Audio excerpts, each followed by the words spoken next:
mga riders or casual travelers. Bossing ito, bossing, nilalagay lang sa bewang. Katulad yan.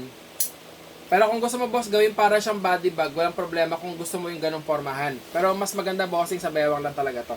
So, makapal, matibay, hindi ba sa nagagasgas, hindi ba sa naghihimulmul, water repellent pa, hindi ba sa nababasa ng ulan. Meron yung packet sa kanan, reflectoration strip. Pag inangat mo, velcro packet, 2 layer ng card slots, lalagyan ng mga ID or cards. Sa kaliwa, may zipper na packet, lalagyan ng coins o kaya ng ticket.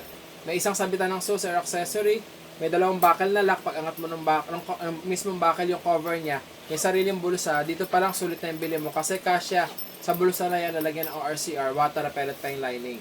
Ang main packet niya, boss, may mga bulsa pa sa loob. May bulsa sa gitna, may bulsa sa harap, may bulsa pa sa likod at hindi pa doon nagtatapos.